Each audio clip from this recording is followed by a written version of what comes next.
গাজীপুরে ফেসবুকে সমালোচনার ঝড়, আওয়ামী লীগ নেতাদের সঙ্গে মোহাব্বতের ছবি ভাইরাল। সিরাজগঞ্জের কাজীপুর উপজেলার নাটুয়ার পাড়ায় মোহাব্বতকে ঘিরে ফেসবুকে সমালোচনার ঝড় বইছে। সম্প্রতি স্থানীয় ফেসবুক ব্যবহারকারীরা আওয়ামী লীগ নেতাদের সঙ্গে মোহাব্বতের একাধিক ছবি প্রচার করছেন, যা নতুন করে বিতর্ক তৈরি করেছে। সমালোচকদের দাবি, মোহাব্বত দীর্ঘ সময় আওয়ামী লীগের ছত্রছায়ায় থেকে বিভিন্ন সুবিধা ভোগ করেছেন, অথচ আজ তিনি বিএনপির বড় নেতা সেজে নাটুয়ার পাড়ার রাজনীতিকে কলুষিত করছেন।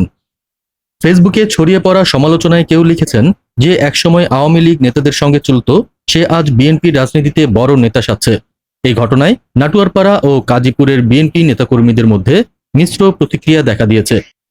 কেউ প্রকাশ্যে অসন্তোষ জানাচ্ছেন, আবার কেউ নীরব রয়েছেন। স্থানীয় রাজনৈতিক মহলের অভিমত, আওয়ামী লীগের সঙ্গে পুরনো ছবি প্রকাশ পাওয়া মোহাব্বতের বর্তমান রাজনৈতিক অবস্থানকে আরও প্রশ্নবিদ্ধ করেছে।